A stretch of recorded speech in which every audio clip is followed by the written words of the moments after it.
Halo pemirsa GPR TV, dari Sabang sampai Maroke, dari Biangas hingga Pulau Rote. Bertemu lagi bersama saya Mona Azari Nisak dalam Kominfo Newsroom.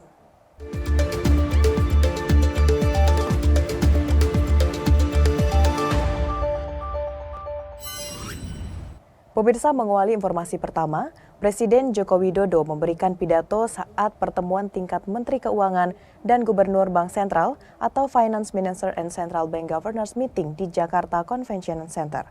Pertemuan ini merupakan rangkaian kegiatan di jalur keuangan dalam presidensi G20 Indonesia yang membawa 6 agenda prioritas.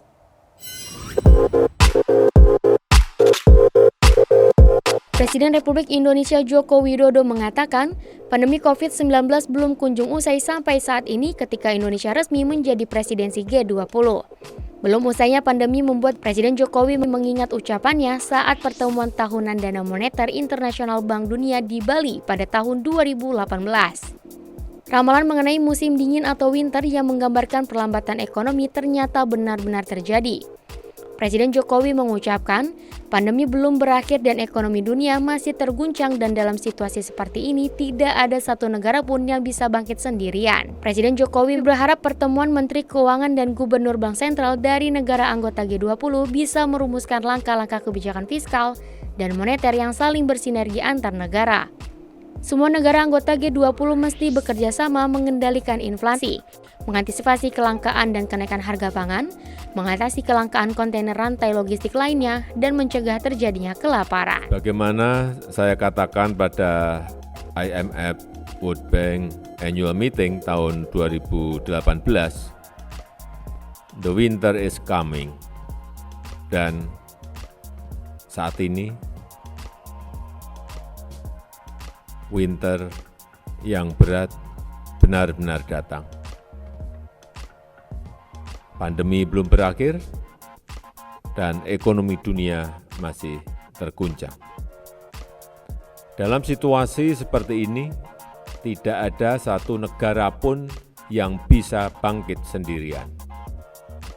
Semua negara saling terkoneksi. Tidak ada yang terisolasi.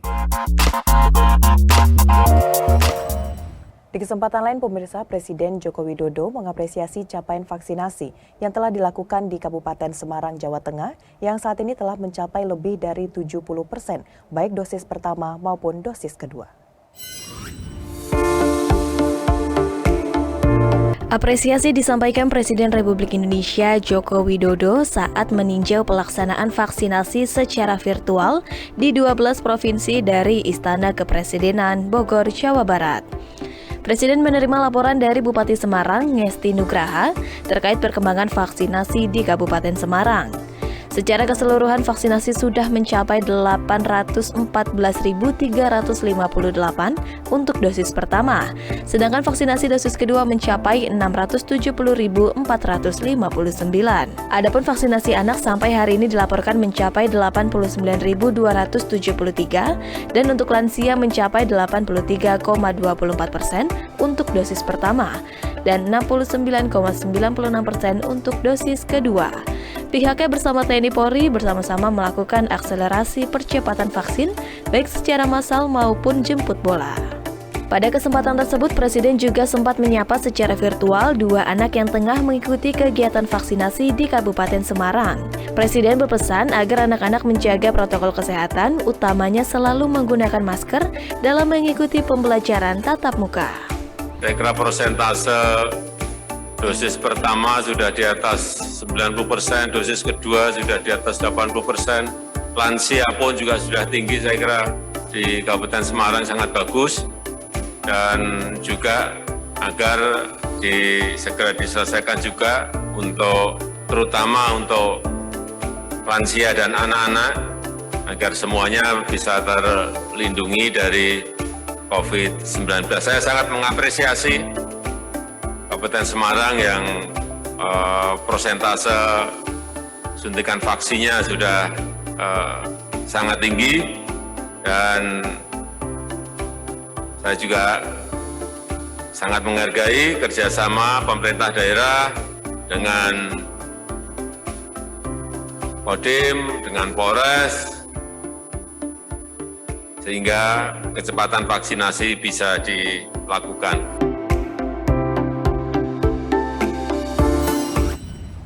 Kita beralih ke informasi lainnya. Dalam keterangan pers usai rapat paripurna mengenai penanganan COVID-19, Menteri Keuangan Republik Indonesia Sri Mulyani menyatakan pemerintah berhati-hati dalam menyusun rencana APBN tahun 2023. Penyusunan APBN ini memperhatikan ancaman pandemi, berbagai tantangan baru, serta kemungkinan terjadinya inflasi global.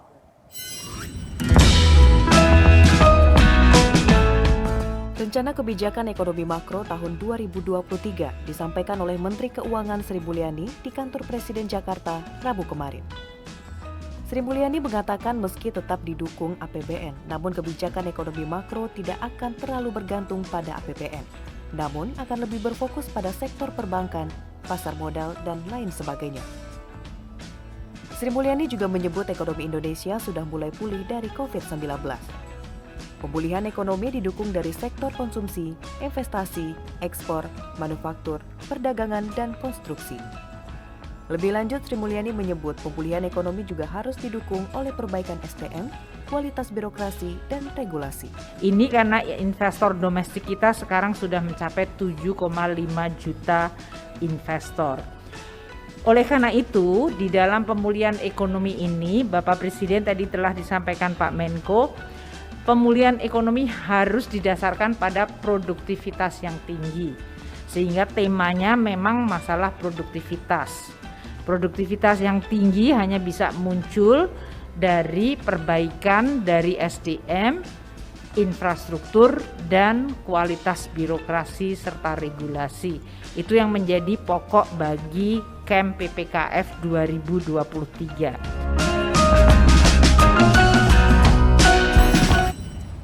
Pemirsa, Menteri Perekonomian Airlangga Hartarto juga menyampaikan tantangan ketidakpastian COVID-19 yang diprediksi akan menyebabkan perekonomian global bergerak lebih rendah di tahun 2023.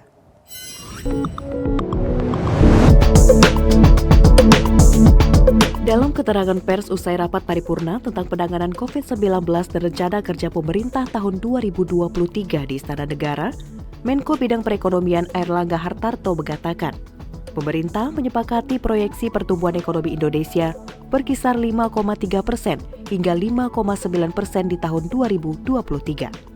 Dengan sumber pertumbuhan dari pengeluaran seperti konsumsi, investasi, ekspor, dan lainnya. Sedangkan pada tahun 2023 dari sisi belanja pemerintah diprioritaskan kepada peningkatan kualitas sumber daya pemerintah, yakni transformasi kesehatan, kualitas pendidikan, reformasi perlindungan sosial, akselerasi pembangunan infrastruktur, revitalisasi industri, reformasi birokrasi, serta ekonomi hijau. Oleh karena itu dibutuhkan sumber-sumber pembiayaan baru untuk pertumbuhan ekonomi. Dengan berbagai perbaikan struktural yang diperlukan untuk mendorong sektor investasi ataupun mesin di luar APBN lebih bergerak cepat sehingga peningkatan kredit perbankan diharapkan bisa cepat terakselerasi. Dan tentu salah satunya adalah dari segi regulasi POJK terkait dengan relaksasi kredit yang diharapkan tidak perlu ada pembatasan waktu. Kemudian juga perlu ada penurunan pencadangan di sisi perbankan karena kita lihat potensi daripada kredit di sektor perbankan masih tinggi. Realisasi saat ini yang sedikit di atas 5% dibandingkan dengan dana pihak ketiga yang 12%, ini masih punya room yang cukup tinggi. Tak hanya itu pemirsa, Menteri Perencanaan Pembangunan Nasional yang juga merupakan Kepala Bappenas, Suharso Monoarfa mengungkapkan, pemerintah telah menetapkan 7 arah kebijakan prioritas rencana kerja pemerintah tahun 2023. Menteri Perencanaan Pembangunan Nasional, Kepala Badan Perencanaan Pembangunan Nasional Suharso Monoarfa mengatakan, pemerintah telah menetapkan rencana kerja pemerintah tahun 2023. RKP tersebut mengusung tema peningkatan produktivitas untuk transformasi ekonomi yang inklusif dan berkelanjutan, dan berikut 7 kebijakan prioritas RKP tahun 2023. Kebijakan prioritas pada tahun 2023 pertama adalah percepatan penghapusan kemiskinan ekstrim yang sesungguhnya kita inginkan pada tahun 2024 bisa mencapai 0-1%. Artinya tahun 2023 kita harus menurunkan kemiskinan ekstrim dari 2,5 sampai 3 juta penduduk.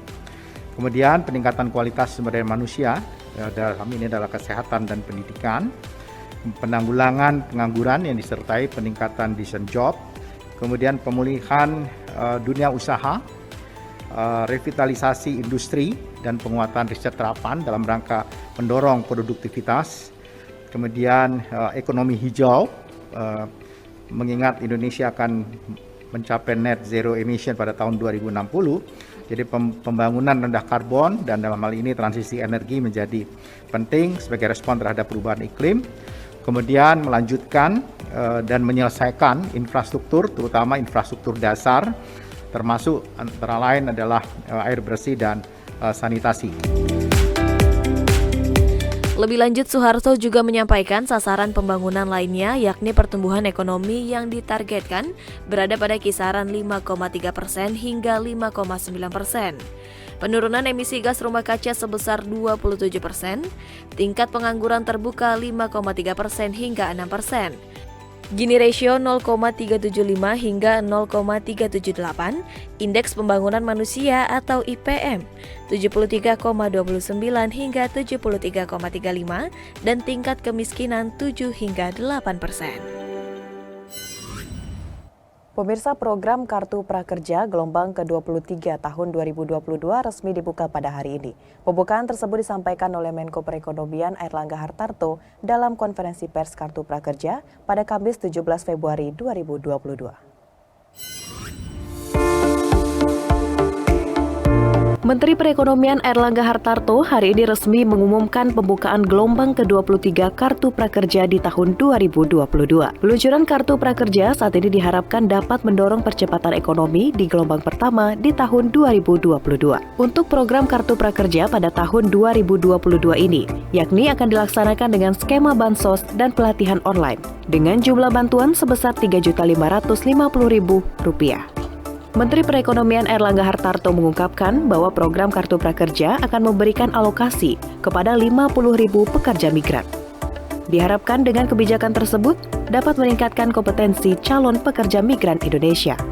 Dengan mengucapkan Bismillahirrahmanirrahim, hari ini saya menyatakan bahwa Kartu Prakerja gelombang 23 secara resmi dibuka. Sekali lagi selamat mengikuti program Kartu Prakerja. Mari melangkah maju menjadi lebih baik, siap dari sekarang. Semoga Allah Subhanahu wa Ta'ala, Tuhan yang Maha Kuasa, memberkati kita semua, dan semoga program Kartu Prakerja ini bisa betul-betul dimanfaatkan oleh masyarakat dan membawa kita keluar dari pandemi COVID dan memulihkan perekonomian masyarakat.